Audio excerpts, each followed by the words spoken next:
आज की कहानी है वी फॉर वल्चर पर। तो चलो दोस्तों, आज एक अनोखे जानवर की अनोखी कहानी का शुभारंभ करते हैं। तो चलो शुरू करें। बहुत समय पहले की बात है। एक घने जंगल के पास ऊंचे ऊंचे पहाड़ थे। उन्हीं पहाड़ों में सबसे ऊंची चोटी पर एक बूढ़ा गिद्ध रहता था। उसका नाम था गरुड़ू। कभी गरुड़ू पूरे जंगल का सबसे ताकतवर और तेज उड़ने वाला गिद्ध हुआ करता था। उसकी आंखें इतनी तेज थीं कि वह दूर दूर तक छोटी से छोटी, बड़ी से बड़ी कैसी भी हलचल हो उसे तुरंत पहचान जाता था। लेकिन समय के साथ वह बूढ़ा होता चला गया। उसकी उम्र बढ़ गई थी। अब उसके पंख भारी हो गए थे। उड़ना भी धीमा हो गया था उसका।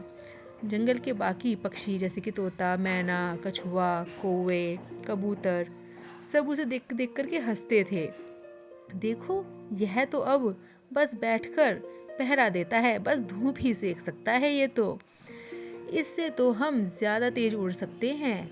वे आपस में यह बात करते हंसी ठिठोली करते थे। वह तो बहुत बुजुर्ग था, सब जानता था, सब समझता था, बस सुनता ही रहता था, लेकिन कुछ कहता नहीं था। वह जानता था कि समय हर किसी को सिखाता है, लेकिन हर कोई सीख नहीं पाता। एक गर्मी का दिन था। सूरज आग बरसा रहा था। जंगल की घास बहुत सूख चुकी थी। अचानक किसी ने चिल्लाकर कहा, आग लग गई, आग लग गई, आग लगी आग, भागो भागो भागो। तेज हवा चल रही थी और आग पूरे जंगल में फैलने लगी। छोटे से जानवर से लेकर बड़े बड़े पंछी तक सब घबरा कर इधर उधर भाग रहे थे। किसी को रास्ता ना समझ आ रहा था। इतना घना धुआं था कि किसी को रास्ता दिख ही नहीं रहा था। कई पक्षी उल्टी दिशा में उड़ने लगे, जहां आग और तेज भी उड़ रही थी। गरुड़ ऊपर पहाड़ पर बैठा यह सब देख रहा था। उसने धुएं का रंग देखा। काला नहीं था, हल्का भूरा था। उसने हवा की दिशा भी देखी, पूरब से पश्चिम की तरफ। उसने तुरंत सब समझ ली सिचुएशन और सबको आवाज लगा के कहा, यहाँ सुरक्षित जगह नहीं है, बात सुनो, मेरी बात सुनो। उसने जोर से आवाज लगाई, सब मेरी बात सुनो, नदी की तरफ मत जाओ। हवा उधर आग को ले जा रही है। पहाड़ के पीछे वाली हरी घाटी सुरक्षित है, वहां चलो। पहले तो किसी ने उसकी बात नहीं मानी। एक युवा बाज बोला, यह बूढ़ा जानता है क्या? लेकिन तभी आग की लपटें और तेज हो गई। डर के मारे सब गरुड़ की बात मान ली। गरुड़ ने सबसे आगे उड़कर रास्ता दिखाया। भले ही उसकी तेजी इतनी ना थी, लेकिन उसकी दिशा बिल्कुल सही थी। सब पक्षी जैसे हिरन, खरगोश, छोटे जानवर सुरक्षित घाटी तक पहुंच चुके थे। पीछे मुड़कर देखा तो पूरा जंगल धूं धूं करके जल रहा था। सबकी जान बच चुकी थी।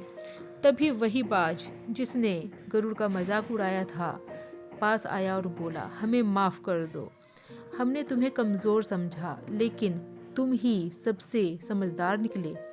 गरुड़ मुस्कुराया और बोला, पंखों की ताकत कम हो सकती है, लेकिन अनुभव की आंखें कभी बूढ़ी नहीं होती। उस दिन के बाद जंगल में कोई भी उम्र का, कमजोरी का मजाक नहीं उड़ाता था। सही समय पर सही सलाह सबके बड़ी और ताकत होती है। यही सबसे बड़ी ताकत और यही सबसे बड़ी समझदारी है दोस्तों। तो सीख यह है दोस्तों कि हमें किसी भी व्यक्ति का ना तो कभी मजाक उड़ाना चाहिए, ना ही कभी अपमान करना चाहिए। हमें उनकी उम्र और उनके तजुर्बे का इज्जत करके उनकी सलाह माननी भी चाहिए और उनकी इज्जत भी करनी चाहिए। आज की कहानी यहीं समाप्त होती है। आशा करती हूँ कि आपको यह कहानी पसंद आई होगी। तो इससे सीख लेते हुए हम अपनी ज़िंदगी को सफल बनाते हैं और खुशी खुशी जीते हैं। धन्यवाद।